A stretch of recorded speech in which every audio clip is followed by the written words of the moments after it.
Vous avez la parole.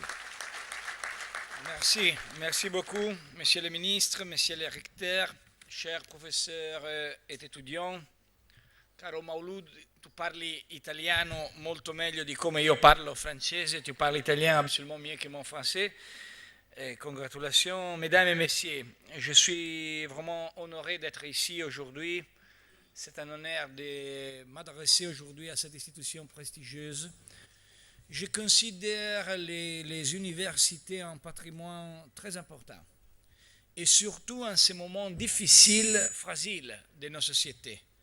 Ce n'est pas par hasard que les attaques du terroriste se multiplient contre ces centres du savoir, du dialogue et du grand effort de préserver notre passé, notre identité, en acceptant au jour par jour les défis de l'avenir.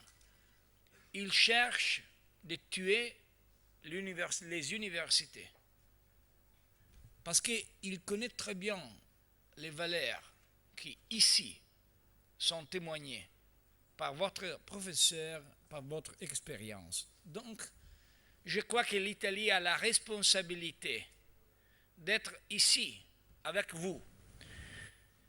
Vous l'avez dit, monsieur le recteur, nous avons un très, très important patrimoine de la culture dans le passé. La Renaissance, j'étais le maire de Florence, je connais très bien l'incroyable histoire de la Renaissance. Il y a une période dans laquelle toutes les choses les plus intéressantes du monde ont été pensées, idées dans une petite ville. Vous avez parlé des valeurs aussi de les derniers siècles. Mais je crois que nous avons besoin aujourd'hui d'une idée sur le nouvel humanisme. Pas seulement pour recorder le passé, mais surtout pour construire le futur. Celui-ci, c'est notre ambition. Être capable, avec un nouvel humanisme, de donner des réponses en ces moments de crise, à ces moments de changement. C'est la grand défi de l'Italie, et je crois que nous pouvons faire, Monsieur le Ministre, ensemble. Chers amis, l'Afrique est le continent le plus jeune au monde, en termes de population, et je crois aussi d'idées, pas seulement de population. Je vais donner l'hommage à un grand pays, le Sénégal, qui est important pas seulement pour la richesse de ses valeurs, pour la richesse de ses peuples, mais aussi pour sa culture. Les jeunes au Sénégal, la moitié de la population a moins de 18 ans. Et dans 20 ans, il y aura plus de 300 millions de jeunes en Afrique. Les jeunes sénégalaises, par nombre, leur aspiration, leur vision représentent la force vive de votre nation, mais aussi représentent, celui-ci c'est ma conviction, l'espoir pour le reste de l'Afrique. Et donc vous avez une responsabilité très grande, très importante. Nous vivons dans une époque très intéressante. Tout le monde change très vite. Aujourd'hui, avec un mobile, avec un téléphone, avec simplement une connexion à Internet, nous avons la possibilité de connaître choses qu'il y a 20 ans, le président des États-Unis ne pouvait pas avoir. Les niveaux d'information, c'est incroyable. Mais celui-ci démontre l'importance d'avoir une formation, une éducation, une capacité de lire ces informations, de comprendre ce qui va passer. Et donc, dans cette époque caractérisée par une crise de la modernité, de la politique et de l'économie, aussi de l'économie, lorsque j'étais étudiant à l'université, tout le monde disait la politique c'est fini, l'économie c'est le futur. Aujourd'hui, la politique et l'économie ont les mêmes difficultés. Celui-ci c'est très intéressant pour les étudiants de politique et d'économie, qui est dans cette époque qui a retombé parfois catastrophique sur la vie des jeunes dans le monde entier en termes d'accès à l'éducation, à la sécurité, aux droits fondamentaux. Il est très difficile d'avoir une position banal devant les jeunes. Nous devons avoir la capacité de prendre de notre passé ce qui est important et construire une idée de futur qui aujourd'hui c'est plus urgent et c'est plus possible. Un futur différent c'est possible et je pense aussi que c'est nécessaire. Donc nous avons beaucoup de modèles en Italie. Je crois que l'humanisme, la Renaissance, l'attention aux valeurs de l'homme sont centrales. Mais je préfère partir d'ici, du Sénégal.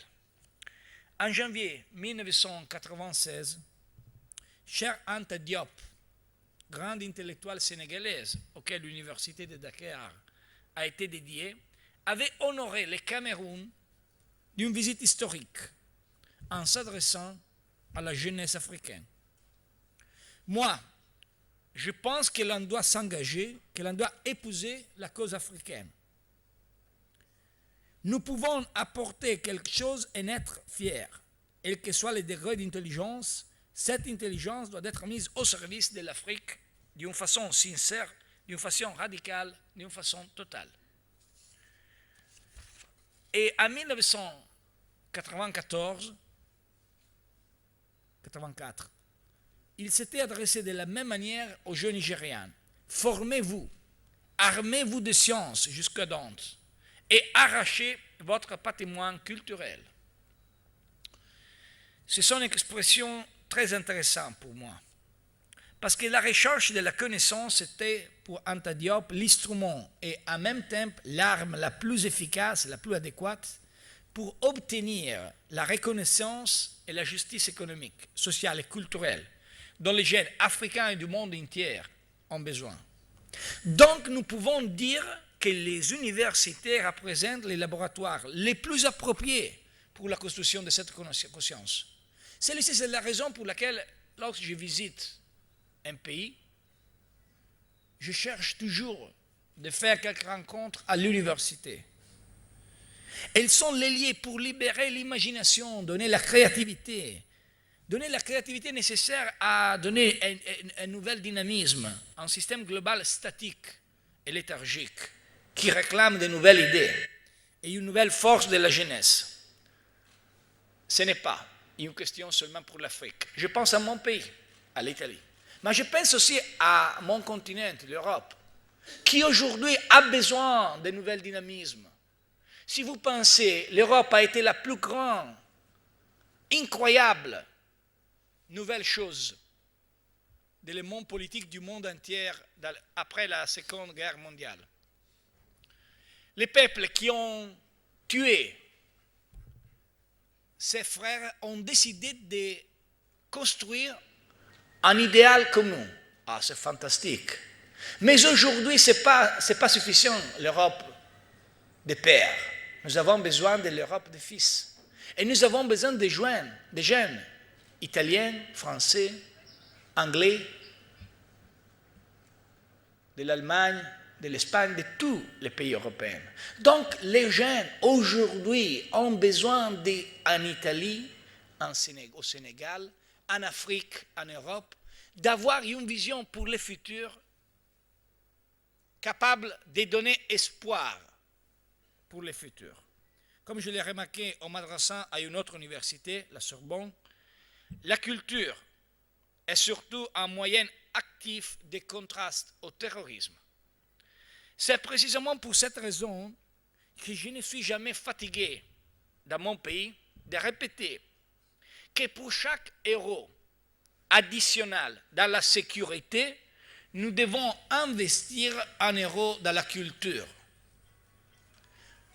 L'opinion publique italienne, l'opinion publique européenne, après les attentats de Paris, ont pensé, nous devons faire beaucoup d'investissements sur la cybersecurity, sur la présence des forces de police. Chose très importante, très, très vraie. Mais en même temps, nous devons donner la nécessaire attention à phénomènes culturels. S'il y a des jeunes qui décident de tuer soi-même et les autres, Nous devons donner la possibilité d'une alternative culturelle idéale des valeurs. Donc, c'est une politique de sécurité, donner l'argent à la culture. C'est une politique de sécurité, donner l'argent à l'éducation. C'est une politique de sécurité, donner centralité à la question des jeunes. Nous devons investir dans la sécurité, mais dans le même temps, jamais renoncer à notre identité et à nos valeurs. Et investir également dans l'innovation, la culture, les sports et surtout les échanges entre jeunes étudiants. Car le dialogue entre les cultures est le meilleur antidote contre la barbarie, contre le terrorisme, et les universités nous avons postes les plus efficaces pour la défense de la liberté d'expression. Et quand on parle de ne jamais renoncer à notre identité, jamais renoncer à nos valeurs, je dois rappeler le deuxième modèle qui vient de votre pays. Je ne vais présenter vous Dante Alighieri ou Leonardo da Vinci. Je vais rappeler la vieille action de notre grand intellectuel, politicien et poète sénégalaise, Léopold Sédar Senghor. Lorsque j'étais le maire de Florence, et vous comprenez que si vous faites le maire de Florence, la relation entre le passé et le futur, ce n'est pas facile, parce que c'est très grand et très beau. Le passé qui construit le futur, ce n'est pas facile. Mais lorsque j'étais le maire de Florence, j'ai connu l'histoire de Senghor, premier président du Sénégal, et aussi la grande amitié avec Giorgio La Pira, qui a été le maire de Florence, une très grande personnalité. Senghor a été l'interprète d'un nouvel humanisme euro-africain. Pour nous, les Européens, après l'expérience de la colonisation, ceci représente le dépassement de tout orgueil, distance et écart par l'art de vivre ensemble, à laquelle il nous a appelés par des paroles fortes, pleines de respect et d'amitié. Avec Senghor, ce fut une révolution de la pensée. Senghor a dit que sous les cendres de la Seconde Guerre mondiale et de la décolonisation, avait survécu une braise, celle de la rencontre entre la civilisation africaine et la civilisation européenne, ce qu'il appelait la civilisation de l'universal. Je crois que nous avons beaucoup besoin de cette chose ici, aujourd'hui. Mais nous avons besoin de cette approche aussi dans la vie culturelle de l'Europe, pas seulement de l'Afrique. Pour cette raison, il y a une semaine, j'étais dans une petite île dans le cœur de la Méditerranée. Elle s'appelle Ventotene. Dans cette ville, les Italiens qui les fascistes avaient arrêtés, cette île fut une prison pour eux. Mais exactement dans cette ville, dans cette petite île, Ventotene, quelques grands hommes comme Altiero Spinelli, Ernesto Rossi, écrit un fantastique manifesto de le futur de l'Europe. Il était en période terrible, si vous pensez. Il était la période de la guerre mondiale, de la Seconde Guerre mondiale. Donc, ce n'était pas possible d'imaginer les États-Unis d'Europe. Mais, avec les regards d'un homme d'État et les regards d'un prophète, Spinelli, avec ses amis, écrit ce manifesto. Aujourd'hui, nous pensons que cette île doit être repensée. Il y a une terrible prison dans l'isola di Santo Stefano.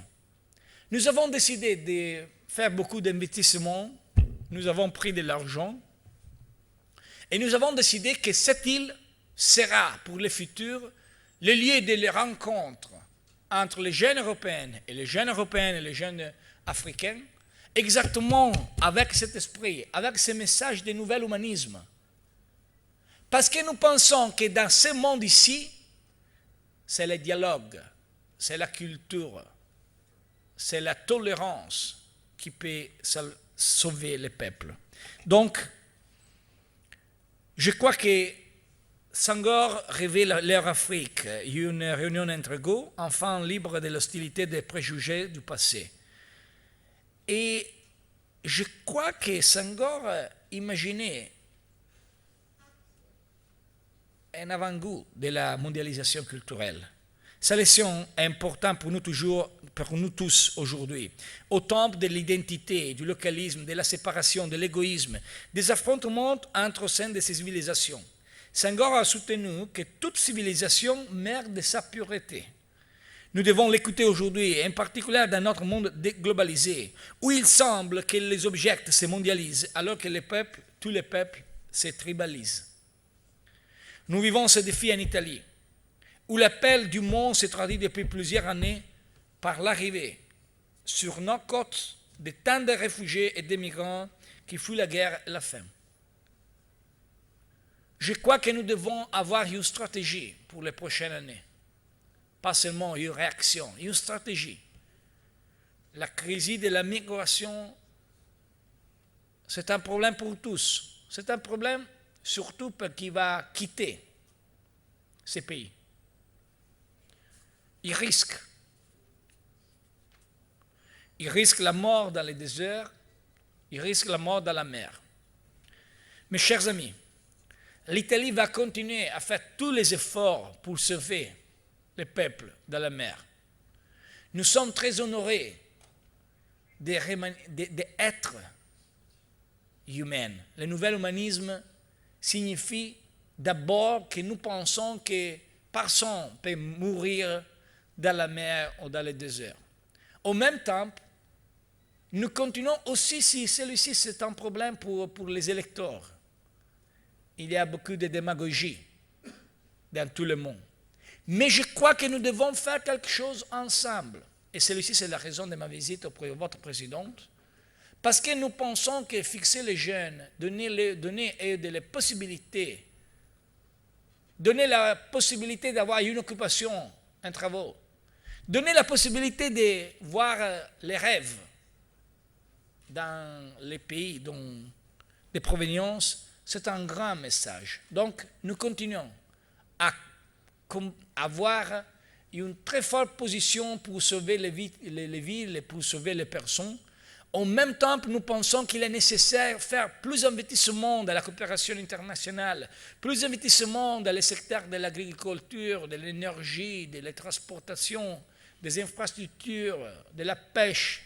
Et aussi, en même temps avoir l'idée que tout ensemble, nous pouvons travailler avec notre monde culturel, avec notre université. Quel est donc l'appel de Senghor aujourd'hui? N'ayez crainte, il crie. N'ayez pas peur de ce monde qui paraît compliqué et confus. Surtout vous, les jeunes. Construisez sans crainte votre monde pluriel, beau et riche de toute culture, expérience, sentiments. Lorsque j'étais étudiant de l'université il y a 20 ans, tout le monde disait « Ah, la pauvreté va augmenter ». Ce n'est pas vrai. La pauvreté, ce n'est pas augmenté dans les dernières périodes. Mais nous pensons que nous pouvons et nous devons faire plus de choses dans cette direction. Les moyens modernes peuvent nous aider dans ces efforts. Et les moyens modernes vous donnent une grande opportunité. L'innovation appliquée à la culture est un élément fondamental que vous connaissez bien ici au Sénégal. Je fais référence aux nouvelles technologies. Dans un monde global de plus en plus interconnecté où l'accès au savoir est plus simple, direct et à la portée de tous et de la plupart des jeunes, les laboratoires de construction de nouvelles idées se multiplient. Et celui-ci, c'est très important aussi dans la politique. Pas seulement dans la politique de l'Afrique, dans la politique en tout le monde. Les social media ont changé l'approche de la politique. Ont changé l'approche de la politique aux États-Unis, qui est la capitale du monde. Ce n'était pas possible, la victoire d'un jeune leader comme Barack Obama sans une capacité de tenir ensemble les valeurs avec l'innovation technologique et culturelle. Ce n'était possible dans les modèles culturels et politiques de 1950, de 1960, il y a eu une victoire comme la victoire de Barack Obama, parce qu'il a eu un grand défi incroyable. Mais si vous pensez aussi dans les dernières visions de la politique européenne, vous pouvez voir beaucoup d'exemples en cette direction. Et je crois que nous le pouvons dire sans problème. Aussi, dans votre pays, le rôle des jeunes Sénégalais à travers les réseaux sociaux et d'échanges virtuels, il y a presque 4 ans, a été surtout celui d'occuper des espaces qui étaient toujours contrôlés par l'information traditionnelle. C'est une grande opportunité. En 2012, je me souviens, lors des dernières élections présidentielles ici, vous avez créé une plateforme informatique constituée en même temps par des instruments de communication traditionnels, les radios, Facebook, Twitter, qui ont permis la participation active de la population afin d'influencer les choix politiques du pays. Je crois que c'est important. Mais en même temps, nous devons connaître que Twitter, ce n'est pas la réalité, que Facebook, ce n'est pas la réalité. Ce sont des possibilités qui sont ouvertes à nos yeux, mais ils ne sont pas la solution de tout. Donc, le binôme et l'équilibre entre la modernité et la tradition a été le caractère le plus intéressant et novateur de cette pagine historique en Sénégal, en Europe, aux États-Unis. Les nouvelles technologies peuvent promouvoir de nouvelles formes d'organisation et de participation. Mais nous avons besoin de plus d'éducation, de plus d'investissement dans la culture, de plus d'investissement et plus d'échanges culturels. Et je crois que particulièrement dans cette région, nous sommes très heureux de nos efforts dans la coopération internationale. Hier, j'ai inauguré avec les amis de la coopération internationale italienne un important projet surtout concentré sur le rôle de la femme. Et je crois que nous devons réduire les inégalités entre les femmes et les hommes. Ceci, c'est vrai dans tout le monde, c'est vrai en Afrique, c'est vrai au Sénégal. Je crois que l'exemple que vous avez donné comme Sénégal, avec l'initiative historique de la loi sur la parité en 2011, a fortement accru la présence des femmes dans toutes les instances de décision. Mais des disparités encore précises dans tous les domaines, notamment dans l'accès à l'éducation.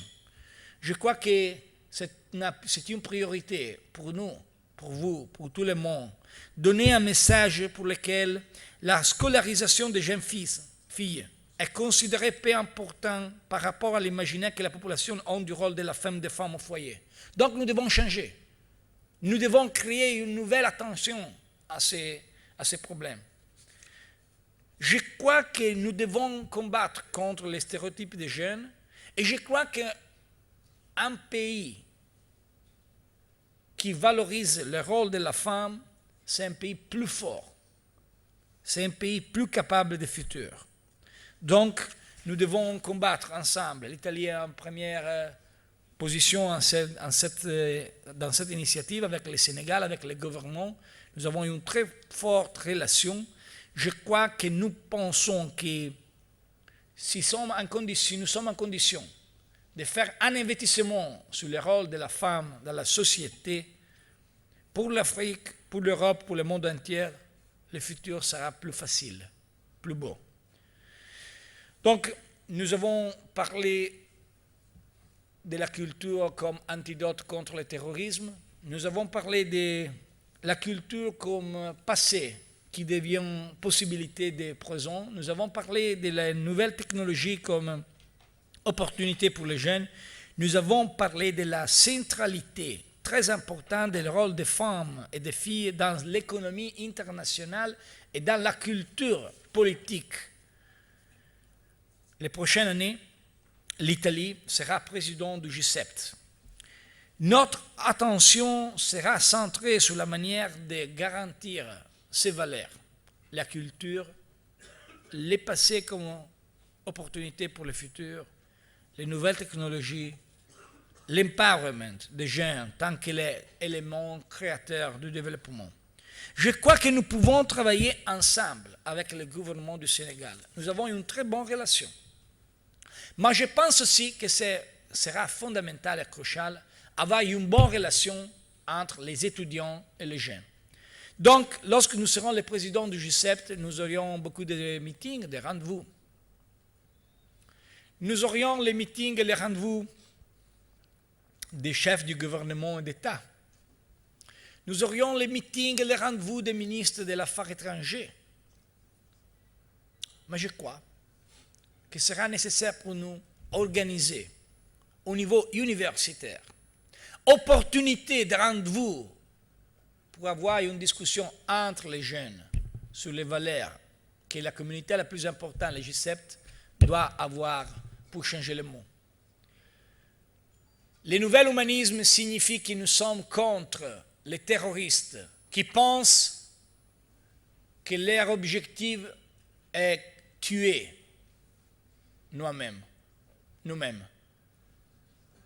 Mais lorsqu'ils ne sont pas capables de tuer, ils désirent forcer tous nous à vivre dans la peur. Nous devons donner un message différent. Nous pensons que c'est possible de vivre avec le courage, avec l'intelligence, avec la passion, avec l'éducation.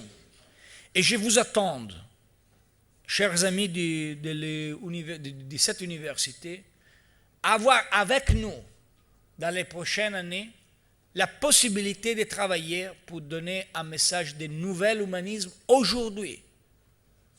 Le nouvel humanisme signifie enfin la désir et la volonté d'être capable de construire un monde dans lequel vous serez protagoniste. Pour moi, c'est très important. Il y a beaucoup de tristesse dans beaucoup de jeunes européens. Il y a beaucoup de peur. Beaucoup de personnes pensent que le futur ne sera pas beau comme dans le passé. Je crois que le futur sera le futur que tout ensemble nous allons construire. Mais pour faire cette chose, jeunes du Sénégal, nous avons besoin de votre énergie, nous avons besoin de votre enthousiasme, nous avons besoin de votre culture, parce que seulement avec l'énergie, l'enthousiasme et la culture, le monde d'aujourd'hui sera un monde capable d'avoir valeur. C'est fini, le thème dans lequel toutes les choses étaient seulement économiques. Nous avons besoin de valeurs, nous avons besoin d'idéal. Et je crois qu'ensemble, nous pouvons construire. Merci beaucoup e vi aspettiamo in Italia. In bocca al lupo a tutti voi.